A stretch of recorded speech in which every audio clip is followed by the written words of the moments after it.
d'abord, le pervers narcissique est quelqu'un qui n'exprime pas au premier abord une hostilité. Il n'est ni violent, il peut être agréable des contacts, il peut être même sympathique avec certaines personnes et dans certaines circonstances. Il présente bien. Il est difficile au premier abord de le deviner, de le comprendre. Mais ce qui se manifeste d'une façon souterraine, subreptice, est beaucoup plus grave, parce que son objectif principal, c'est de démonter le narcissisme de l'autre, c'est-à-dire agir de sorte à que l'estime de soi de l'autre diminue. Il en résulte que les victimes ne croient plus en elles, perdent des initiatives, ils développent souvent des sentiments de dévalorisation, ils perdent le goût des choses, ils sont paralysés, voire dépressives, voire pleins d'angoisse et d'inquiétude concernant quand il faut qu'ils abordent une solution, une question ou qu'ils prennent des initiatives. Une autre conséquence, c'est que la victime n'arrive plus à sentir les choses, une espèce de goût des choses. On appelle anédonie. Un autre symptôme, c'est la dynamie et d'autres éléments d'une forme de dépression qui est caractérisée essentiellement par des inhibitions, plus que par des idées. Parfois, il se sent coupable, mais il ne sait pas bien d'où ça vient.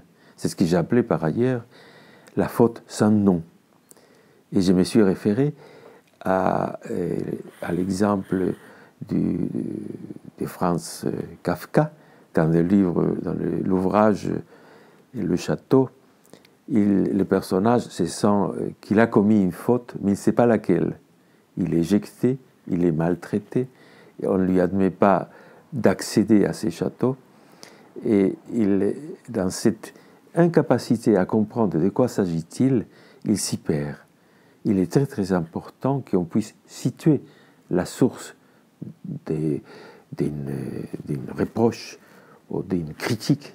Donc ce type de comportement, à la longue, détériore beaucoup les rapports entre ces deux personnes, l'agent pervers et sa victime. Et il en résulte que progressivement, la victime s'isole. Il est certain que le pervers narcissique peut être quelqu'un qui critique beaucoup les relations de sa victime. La possibilité que cette victime puisse faire recours aux autres, qu'il aille éventuellement expliquer ce qu'il vit, l'accuser. Petit à petit, cet isolement le conduit à ce qu'il soit totalement à la merci de ces personnages, donc qui est extrêmement manipulateur, et qui, de cette façon, rend cette victime captive de sa personnalité, captive de sa personne, un esclave. Ce que l'on ignore souvent, c'est que le pervers narcissique est quelqu'un qui, tout d'abord, n'a pas d'empathie pour les autres. Comme beaucoup de pervers, il ne peut pas sentir les souffrances des autres, la vie intérieure de l'autre, sa subjectivité. De ce point de vue, il est constamment dans une position égocentrique, mégalomane, il se sent supérieur et il pense que sa supériorité peut suffire pour que les autres se sentent bien avec lui, soient attirés par sa personnalité et que cela leur permet de se sentir eux-mêmes supérieurs. Mais c'est bien au contraire. Au fond, il s'agit, chez le pervers narcissique, d'une lutte contre un vide intérieur, contre une forme de psychose souvent, une sorte de non-sens pour beaucoup de choses. Et qu'il se nourrit au contraire des valeurs de sa victime, notamment si sa victime est vivante, qu'elle a une capacité relationnelle, émotionnelle. Tout cela lui manque énormément. Et la relation avec l'autre est une relation à ce moment vampirique. il essaie d'extraire tous ces aspects positifs, créatifs, stimulants de l'autre, l'autre va s'évider progressivement et à partir de ce type de relation. Donc, le pervers narcissique s'y prend à l'estime de soi de l'autre. Et ça consiste essentiellement à critiquer différentes façons de s'exprimer, de se montrer, de faire des choses aux valeurs, aux compétences de l'autre. Il les critique soigneusement, une à une, progressivement. Bref, tout ce qui sera chez l'autre une composante essentielle de sa fierté, de son estime de soi, on l'a dit, mais essentiellement de ce à quoi il croit. Il se peut s'attaquer à ses valeurs. Et à ce titre, ce qu'on note, c'est qu'il s'attaque au lien de l'autre. Autrement dit, derrière chaque valeur, c'est à quoi nous croyons, ce qui constitue nos éléments les plus précieux de l'existence, sont souvent liés à des personnes, à d'autres, à ceux qui l'ont formé, à nos parents, à nos maîtres, à nos êtres chers.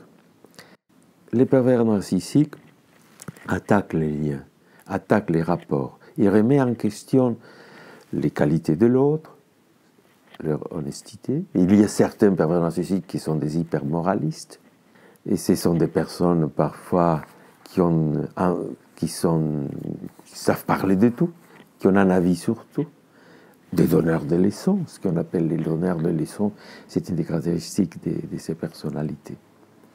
Il adopte un ton de cynisme, c'est-à-dire qu'il dévalue les qualités en les dégradant, en les rabaissant, et ceci peut être inconstante.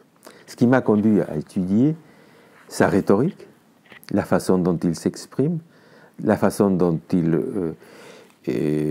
explique chaque chose, et ceci d'une façon méthodique, évidemment. Notre travail a essayé d'être méthodique. C'est pour ça que j'ai parlé de cynisme pervers, et un de mes ouvrages de 1995 s'appelle « Le cynisme pervers » ou « Le cynisme du pervers ». Et j'ai pensé beaucoup à ces personnalités. Ce qui m'a paru important, c'est que connaître cette rhétorique nous permet justement de les traiter et nous permet aussi de voir comment il agit afin de démonter l'estime de soi et des autres, afin de comprendre pourquoi il démonte les rapports aux valeurs de l'autre.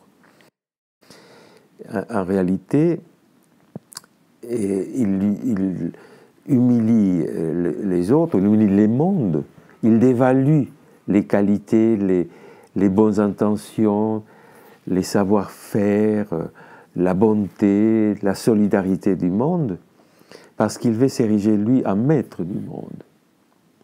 Il apparaît comme un tyran, un dictateur, qui veut inventer le monde, et qui, à ce titre, il a un certain nombre de travaux qui soulignent le fait que les pervers narcissiques avancent d'autres principes qui seront les principes qu'il va essayer d'imposer. Par ailleurs, en faisant le vide autour de la victime, en faisant le vide autour des valeurs du monde, il y apparaît effectivement les bons et les mauvais. C'est-à-dire qu'il fait intervenir des mécanismes de clivage en séparant donc ceux qui sont de mon côté et ceux qui sont de notre côté. Il peut associer à ce titre la victime et son complice victime et parler qu'il y a d'autres qui n'ont pas de valeur. Donc, démantèlement des principes chez l'adepte et donc manipulation, instrumentalisation qui va conduire à commettre des actes de violence extrême. La différence entre manipulation et instrumentalisation mérite d'être soulignée. La manipulation n'est pas en soi un mécanisme pathogène. Elle est présente dans un certain nombre des pathologies, des patients pervers notamment. Mais la manipulation n'est pas mauvaise en soi. L'important, c'est les intentions, les calculs qu'on utilise dans ces actes de manipulation. J'avance donc le concept d'instrumentalisation, qui est une forme de manipulation qui se double d'une tentative de faire agir à l'autre. Instrumentaliser signifie que l'autre, faire de l'autre l'agent de mes vœux, de mes désirs.